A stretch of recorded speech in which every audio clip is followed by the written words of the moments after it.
Welcome to 1000 PS, welcome to the Can-Am all-electric adventure bike, and this is going to be a 100% off-road test to see if the Can-Am can live up to the hype.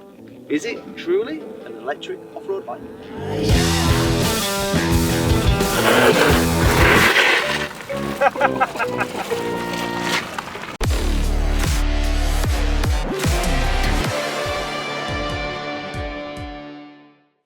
So that's my first ride on the Can-Am, and we just rode it in the off-road mode. So we got traction control, we got ABS, but none on the rear. Yeah, it's interesting because obviously it's electric, so you've got to get over those kind of faux pas and unusualities in that you're riding off-road in silence, so you can hear a lot of gravel. You know, you can hear it spinning, you can hear stones hitting things, and here I'm very aware that no animal knows that I'm coming, which I know sounds a bit weird, but I'd like a little bit of noise. But once you get past that, yeah, it does kind of what it's supposed to do. It can go off-road. The traction control is interesting because coming up the hill on loose gravel, you just leave it at 100% throttle, and you can just do this, and it's accelerating, but not accelerating rapidly. But it finds grip really well. It's weird with the rear end because the sag's different on the rear, and I think because it's electric and because it's weighty, it just finds grip. So you don't really go and spin it out, or you can, but you got to kind of like force it to do that a little bit. So yeah, interesting. I ended up sitting down a lot more than I thought I would do, but it does do it. It does go off road, and it goes through puddles, and it does everything in perfect silence. The only thing you can't do is let go of it when you're parked on a hill. And weirdly, when you ride off-road, there's quite a few hills, and even more so if you ride off-road in Austria. So I'm about to get off it very carefully and very gingerly, run and find a brick before it goes down the hill. Then we will switch off some of the off-road modes, switch off the traction, maybe switch off the ABS, see what we can do, maybe turn up the power, try it again. Don't roll away.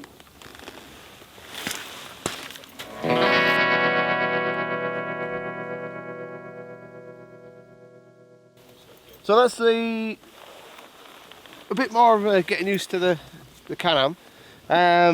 So what we did was we played about with the regen then. So when you close the throttle, now it kind of accelerates to the corner because there's no engine braking. But when you go past close of the throttle, you get engine braking, you get regen. So it's kind of unusual because when you do that on the loose stuff, it's got enough regen to lock the rear. So when you're riding kind of normal or just average off-road riding, you can use that as a back brake, and it's a bit like going down the gears too much and balancing it with a clutch on a conventional bike. So you start to use closing the throttle as a way of braking and stopping the bike.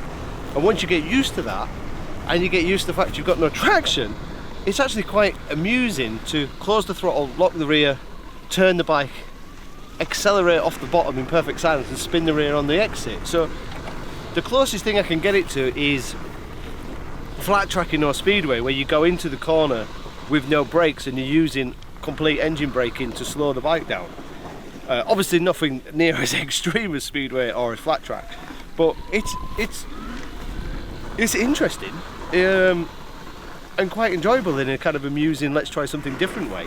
And when you're riding it, like the first section, I rode it just kind of normal and just used that throttle as a way of braking and never touched the brakes, and almost forgot about using the brakes when I got to one section.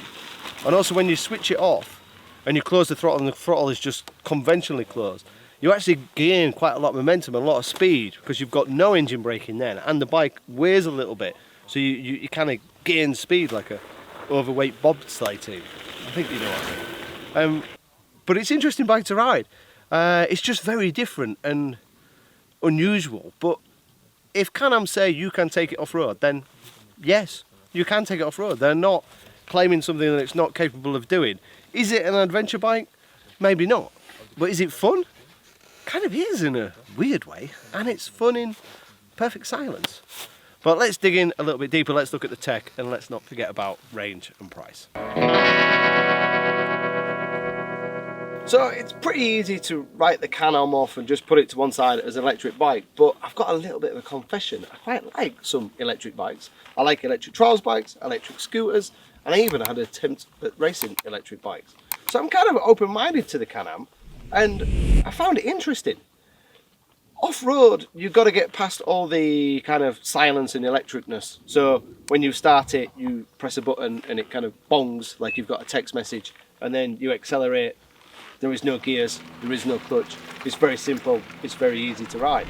Then you've got to get used to the silence, because when you ride a bike off-road that's electric, you get a lot of noise from gravel, stones, etc. So you can almost hear the grip rather than feel the grip, if that makes any difference. And then the first ride of it was just getting used to what it's supposed to be, because Can-Am say it's an adventure bike, but when you stood up on the pegs it doesn't really feel like an adventure bike. It's not a Tenere, it's not a Touareg, it feels more comfortable when you sat in it, but it is capable of going off-road. The tyres are off-road tyres, and it seems to get through the terrain that we've thrown it at. You don't really like hop over puddles or skip over obstacles, it just kind of plows through them like a really good rugby player, rather than dancing over gravel and dancing over obstacles. But it does what Can-Am said it should do. Can-Am say it's an adventure bike that can go off-road, and it does go off-road. I kind of like that. I kind of like the difference. I kind of like this closing the throttle, locking the rear, spinning the rear, all in silence. And it does something a little bit different. And I've got to take my hat off to Can-Am and go, well, they've tried something a little bit different. Like inside there is an enclosed chain, believe it or not, that there's oil in there, so the wet weight and dry weight is different for an electric bike, which it shouldn't be. But they've tried different technology. They've got huge big touchscreen, they've got massive switch gear. It all seems pretty neat and pretty tidy, and as I said previously, I've got to go, okay, it's different, but it's unusual, but I'm glad I've tried it. But the big two hiccups for me is not the fact that it's electric, and not the fact it's got this different engine braking strategy, and not the fact that sometimes when you close the throttle it accelerates or it feels like it's accelerating. It's the fact that it's a little bit pricey. So in the UK, this is the base model, which is going to be just under 14,500. And you can easily spec it up to 16,500. And then it comes down to your range. What are you going to do with your electric bike? They quote, depending on where you ride and what you do, around 150, 140 kilometers, or as they call it, a combined of around about 115, 120. But we've been riding it off-road, we've tested the bike on the road, and that range can quickly come down to 100 or 60 kilometers. And that depends on temperature, it can depend on how you're riding, where you're riding, the weight of the rider, are you one up, are you two up, are you carrying luggage, and etc, etc.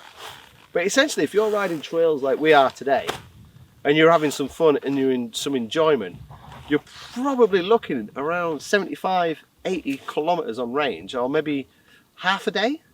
And okay, you can charge it at lunchtime, but there's not many charging stations here in the Austrian Alps, in the middle of nowhere. So what you need to do is, in an ideal world, find somewhere desolate, remote, where there isn't anybody, where you can enjoy the bike, then ride it to somewhere where it isn't desolate and remote so you can charge it up, and then ride it again somewhere desolate and remote where you can enjoy the bike again. So it's a little bit confusing, and where are you going to do it and what are you going to do it? But I'm not going to push it away, I'm not going to disregard it, I'm not going to slate it because it is expensive and the range is a little bit low. I am going to applaud it in the fact that they've tried something different. I am going to applaud it that the fact it's quite amusing in a weird, enjoyable way. I think it was going to appeal to some people. The fact that we can ride it up and down here in perfect silence is quite enjoyable. The fact that I don't have to clean any air filters, I don't have to worry about heat. If I drop it and pick it back up, I'm not going to burn myself. There are a lot of positives about an electric bike, and Can-Am have tried to do something different. It just needs to be a lot cheaper with a bigger range. Electric bikes are always a bit of a conversational piece in the pub. Some people love them, some people hate them. But I think a lot of people who've watched this video are going to go, oh, I didn't realise it did that, and that sounds a bit different, and that sounds a bit interesting. I didn't realise there was an enclosed chain on that. And it brings up a discussion, whether you love it or hate it. But I think most people will agree that it is expensive, and I think most people will agree that the range is bigger. But it'd be interesting to see what your views are below. Personally, I love electric trials bike like Ossets and E-Pures and electric scooters. I think they've got a place and they're awesome. maybe this needs to be maybe smaller, or maybe it needs to be like the Zero with bigger range. I don't know.